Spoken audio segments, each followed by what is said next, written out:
Israeli Security Cabinet approves ceasefire to stop military operation in Gaza. Israel on Thursday announced a ceasefire in the bruising 11-day war against Hamas militants that caused widespread destruction in the Gaza Strip and brought life in much of Israel to a standstill.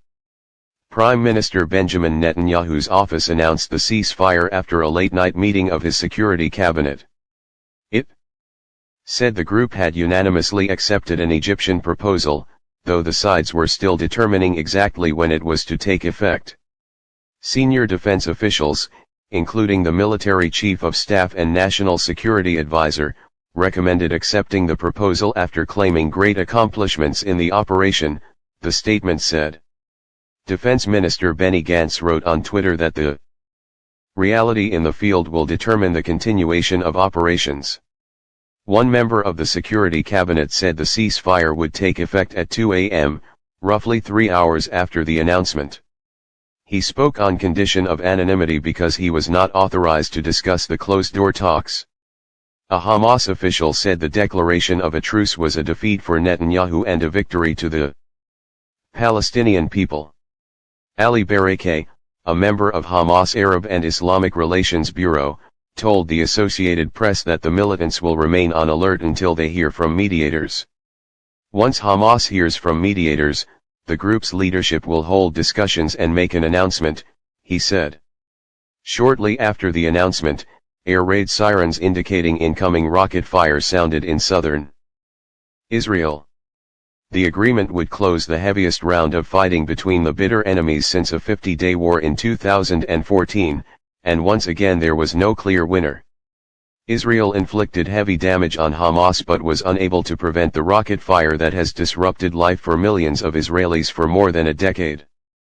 The fighting began May 10, when Hamas militants in Gaza fired long-range rockets toward Jerusalem after days of clashes between Palestinian protesters and Israeli police at the Al-Aqsa Mosque compound, a flashpoint site sacred to Jews and Muslims. Heavy-handed police tactics at the compound and the threatened eviction of dozens of Palestinian families by Jewish settlers had inflamed tensions. Israel launched hundreds of airstrikes during the operation, targeting what it said was Hamas military infrastructure, including a vast tunnel network. Hamas and other militant groups embedded in residential areas have fired over 4,000 rockets at Israeli cities, with hundreds falling short and most of the rest intercepted. At least 230 Palestinians were killed, including 65 children and 39 women, with 1,710 people wounded, according to the Gaza Health Ministry, which does not break the numbers down into fighters and civilians. Hamas and the militant group Islamic Jihad said at least 20 of their fighters have been killed, while Israel said the number is at least 130. Some 58,000 Palestinians have fled their homes, many of them seeking shelter in crowded UN schools at a time of a raging coronavirus outbreak. 12 people in Israel, including a 5-year-old boy, a 16-year-old girl and a soldier, were killed.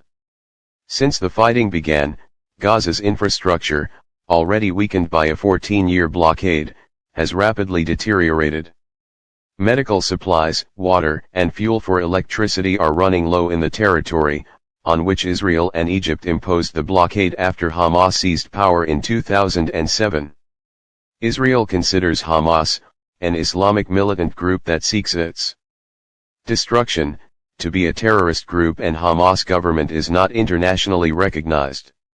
Israeli bombing has damaged over 50 schools across the territory, according to advocacy group Save the Children, completely destroying at least 6. While repairs are done, education will be disrupted for nearly 42,000 children. Israeli attacks have also damaged at least 18 hospitals and clinics and destroyed one health facility, the World Health Organization said. Nearly half of all essential drugs have run out.